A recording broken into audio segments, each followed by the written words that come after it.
Hello दोस्तों, कैसे हैं आप सब लोग। उम्मीद करता हूं काफी अच्छे होंगे। तो दोस्तों आज है तारीख 26 अप्रैल और आज मैनकाइंड फार्मा का जो आईपीओ है उसमें अप्लाई करने के लिए आज दूसरा दिन था। और मुझे पता है कि आप सभी लोग इंतजार कर रहे होंगे कि मैनकाइंड फार्मा का जो आईपीओ है उसमें अप्लाई करना है या नहीं करना है, इस पर हमारा फाइनल डिसीजन क्या है, क्योंकि कल 27 अप्रैल लास्ट डेट है मैनकाइंड फार्मा के आईपीओ में अप्लाई करने के लिए। तो दोस्तों देखा जाए मैनकाइंड फार्मा के आईपीओ को लेकर तो उसका जो डिमांड है, इसकी डिमांड बहुत ज्यादा कम चल रही है, जिसके कारण क्या है कि इसकी ग्रे मार्केट के अंदर जो डिमांड है वो भी कम हो गई। मतलब जो इसका ग्रे मार्केट का प्रीमियम है वो भी बहुत ज्यादा डाउन हो गया है। इसका कारण ये है कि इसकी डिमांड बहुत ज्यादा कम है।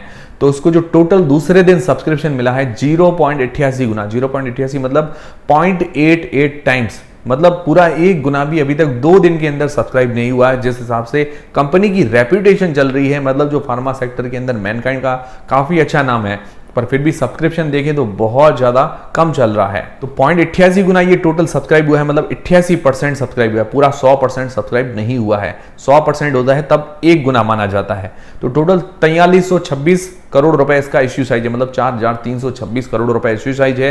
तो 0.88 गुना उस हिसाब से देखा जाए तो बढ़िया सब्सक्रिप्शन है, पर इश्यू साइज बड़ा है, कंपनी अच्छी है, उस हिसाब से देखा जाए तो बहुत कम सब्सक्रिप्शन है।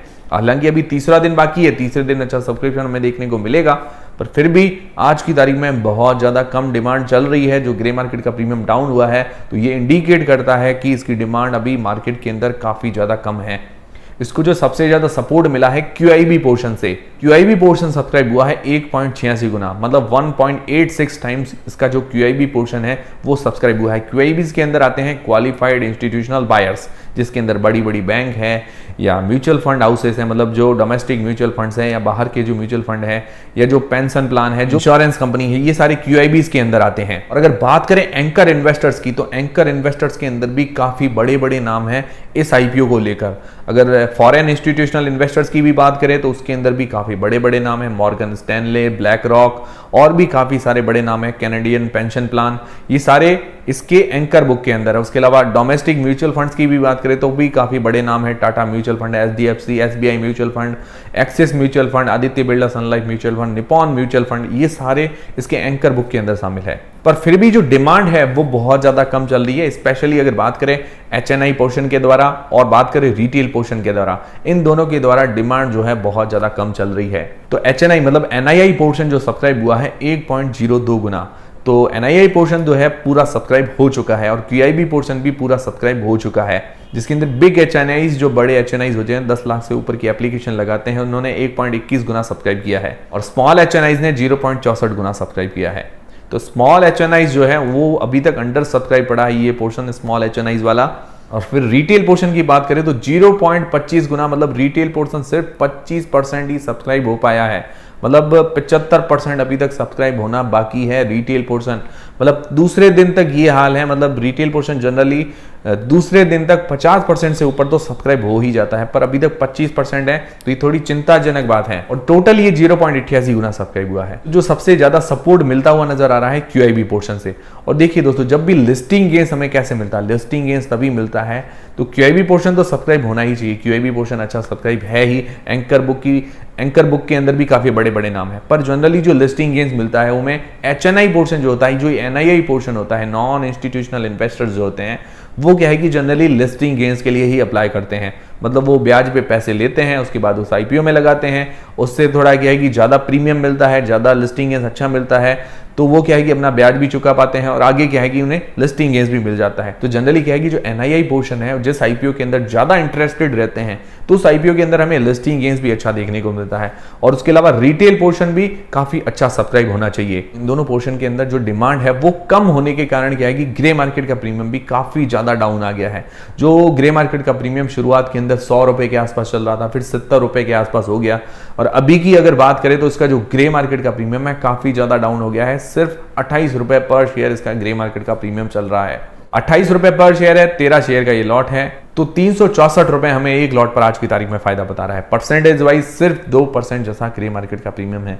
और मैंने आपको कहा भी था कि ग्रे मार्केट के प्रीमियम पर हमें भरोसे नहीं रहना है, ये ऊपर नीचे होता रहता है, मैं आपको डेली अपडेट देता रहता हूं। तो आप क्या कीजिए, हमसे जुड़े रहिए, बेल आइकन पर दबा के रख लीजिए और टेलीग्राम चैनल को भी ज्वाइन कर लीजिए, उसकी लिंक डिस्क्रिप्शन के अंदर है, ताकि क्या है कि अपडेट्स आपको मिलते रहेंगे। तो क्या है कि आप भी अवेयर रहेंगे। जरूरी नहीं है कि हमें हर आईपीओ में अप्लाई करना है, किसी को अवॉइड भी कर सकते हैं। और अगर QIBs की बात करें या एंकर इन्वेस्टर्स की बात करें तो ये ज़्यादातर क्या कहते हैं कि लॉन्ग टर्म के लिए किसी भी शेयर को या किसी भी IPO को रखते हैं। और जनरली जो HNIs है और थोड़े बहुत जो रिटेलर्स हैं वो ही क्या है कि लिस्टिंग गेन्स के लिए अप्लाई करते हैं। तो इनके अंदर ही डिमांड कम है। मतलब ऐसा है कि कोई भी IPO अगर हमें नहीं मिल रहा है, मतलब वो ओवर सब्सक्राइब हो रहा है, उसकी डिमांड बहुत ज़्यादा चल रही है, तो क्या है कि उसकी ग्रे मार्केट के अंदर प्रीमियम भी मिले। पर ये IPO हमें आसानी से मिल रहा है क्योंकि रिटेल पोर्शन अंडर सब्सक्राइब है और HNI पोर्शन जो है वो भी कम सब्सक्राइब हुआ है। अगर रिटेल पोर्शन तीसरे दिन भी अंडर सब्सक्राइब रहता है तो जो NII कैटेगरी, मतलब जो HNI कैटेगरी है और QIBs के अंदर ये जो पोर्शन है रिटेल पोर्शन वो बढ़ जाएगा, मतलब जो पीछे बचा हुआ पोर्शन वहां पर बढ़ जाएगा। तो जो डिमांड आनी है वो डिमांड आएगी नहीं। मतलब जो प्रीमियम देके कोई भी अगर हम IPO खरीद रहे हैं तो हमें सीधा ही मिल रहा है, तो प्रीमियम देके खरीदने की क्या जरूरत है। इसी कारण जो है ग्रे मार्केट के अंदर डिमांड कम हो रही है। और इसके पीछे कुछ रीजन भी है जो रिटेलर्स अप्लाई नहीं कर रहे हैं। पिछले कुछ IPO ऐसे गए हैं उनके अंदर अच्छा ग्रे मार्केट का प्रीमियम होने के बावजूद भी लिस्टिंग गेन्स नहीं मिला, तो रिटेलर्स भी थोड़े डरे हुए हैं। बाकी अगर कंपनी की बात करें तो कंपनी काफी बढ़िया है। अगर इसके फाइनेंशियल्स ग्रोथ देखें, रेवेन्यू प्रॉफिट के अंदर साल दर साल बढ़िया ग्रोथ है, मतलब हर साल ये ग्रोथ दिखा रही है। जो इसके प्रोडक्ट्स हैं, मैंने आपको बताया कि काफी इसके प्रोडक्ट्स बहुत ज्यादा अच्छे बिक रहे हैं। मतलब कॉन्डम्स के अंदर अगर बात करें या जो प्रेगनेंसी किट है या इसकी गैसो फास्ट आती है, तो ये प्रोडक्ट्स जो है इनकी एड भी हमें देखने को मिलती है और ये प्रोडक्ट्स भी काफी मार्केट के अंदर इनका शेयर भी काफी अच्छा है। तो कंपनी में ओवरऑल कोई दिक्कत नहीं है, पर मैंने आपको बताया था कि एक दिक्कत है, इसका प्राइस बैंड थोड़ा सा ज्यादा है। प्राइस बैंड जो है थोड़ा सस्ता होना चाहिए था, मतलब अट्रैक्टिव प्राइस बैंड होना चाहिए था।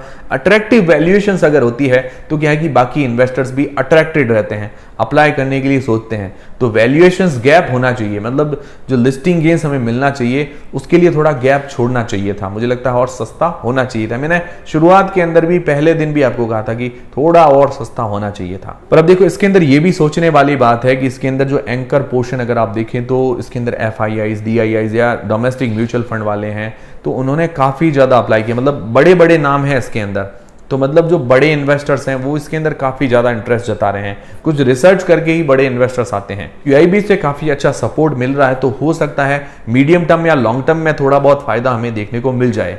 पर फिलहाल की अगर कंडीशन देखें तो डिमांड बहुत कम है, सिर्फ 2% ग्रे मार्केट का प्रीमियम है और सब्सक्रिप्शन भी बहुत कम है। तो फिलहाल आज की कंडीशंस के हिसाब से देखिए तो पर्सनली मेरा अप्लाई करने का कोई इरादा नहीं नजर आ रहा है मैनकाइंड फार्मा के IPO के अंदर, क्योंकि महंगा भी नजर आ रहा है, डिमांड भी कम है, ग्रे मार्केट का प्रीमियम भी कम है। पर अगर कल की तारीख में अगर रिस्क लेना चाहते हैं, मतलब अगर आप चाहते हैं कि हम थोड़ा रिस्क ले लें, तो आप क्या कीजिए कि QIB पोर्शन देखिए कि कितना ज्यादा सब्सक्राइब करते हैं, HNI पोर्शन के अंदर कितनी डिमांड आती है और रिटेल पोर्शन के अंदर कैसी डिमांड आती है। सबसे ज्यादा अगर HNI और QIB पोर्शन ज्यादा सब्सक्राइब करते हैं, उस हिसाब से क्या है कि रिटेलर्स का भी थोड़ा भरोसा बढ़ सकता है। तो उस हिसाब से अगर आप अपना डिसीजन बनाना है तो QIBs और HNIs का देखिए कि 12 बजे तक उनको सब्सक्रिप्शन कैसा मिलता है, ये लोग कैसे सब्सक्राइब करते हैं। उस हिसाब से क्या है कि हमें डिसीजन बनाना है कि रिस्क लेना है या नहीं लेना है। बाकी पर्सनली आज की जो कंडीशन है उस हिसाब से अप्लाई करने का बिल्कुल भी मन नहीं नजर आ रहा है। बाकी डिसीजन आपको लेना है कि आपको क्या करना है, अपनी रिस्क और अपना एनालिसिस लगा के लेना है। फिर अगर फार्मा सेक्टर के जो भी IPOs अगर देखें, जिसके अंदर ग्लेनमार्क लाइफ साइंस का IPO आया था, वो भी अपने इश्यू प्राइस से काफी ज्यादा कम चल रहा है। मतलब उसने कभी लिस्टिंग गेन्स तो दिया ही नहीं, उसके बाद अभी आधे जैसे भाव चल रहे हैं ग्लेनमार्क लाइफ साइंस के।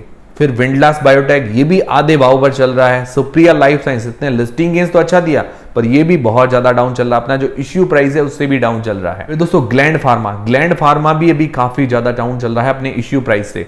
हालांकि ये जब IPO आया था उसके बाद से इसने काफी अच्छे रिटर्न बना के दिए थे, लिस्टिंग गेन्स भी दिया था, 2 से 3 गुना तक चला गया था ग्लैंड फार्मा का IPO।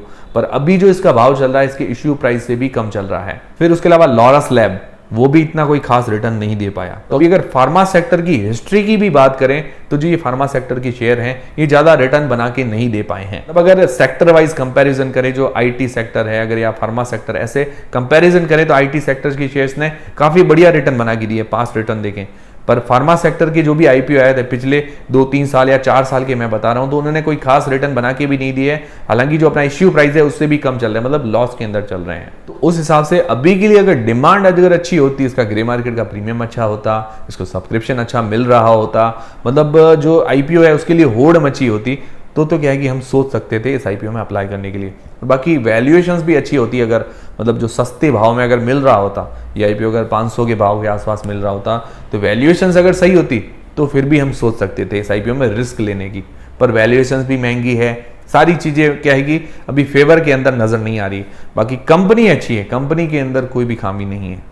तो अभी के लिए मेरा यही इरादा है कि मैं अप्लाई करने की नहीं सोच रहा हूँ। कल की तारीख में हम और देखेंगे, मतलब दिन के अंदर जो 12-12:30 बजे के आसपास में और एक वीडियो दे दूंगा कि भाई अभी डिमांड कैसी चल रही है, ग्रे मार्केट के प्रीमियम में कोई तेजी देखने को मिली है या उछाल देखने को मिला है, उसका भी मैं आपको अपडेट दे दूंगा। या तो टेलीग्राम चैनल पर दे दूंगा डायरेक्टली, या चाहे तो मैं छोटा वीडियो बना के भी दे दूंगा उसका अपडेट। तो क्या कीजिए, आप टेलीग्राम चैनल को भी ज्वाइन कर लीजिए, उसकी लिंक डिस्क्रिप्शन के अंदर है, और बेल आइकन को दबा के रख लीजिए, ताकि क्या है कि आपको वीडियो के नोटिफिकेशन मिलते रहें। फ्री में डीमेट अकाउंट खुलवाना है, उसकी भी लिंक डिस्क्रिप्शन के अंदर है। इंस्टाग्राम पर भी हमें फॉलो करना ना भूलिएगा, रील्स वगैरह वहां मिलती रहेगी। मिलते हैं दोस्तों अगले वीडियो के अंदर। और दोस्तों आपके लिए मुझे कमेंट करके जरूर बताइएगा कि आप लोग क्या करने वाले हैं। मुझे लगता है ये वीडियो देखने के बाद आपकी काफी ज्यादा स्ट्रेटेजी क्लियर हुई होगी कि आपको क्या करना है। कमेंट करके जरूर बताइएगा। मिलते हैं दोस्तों अगले वीडियो के अंदर।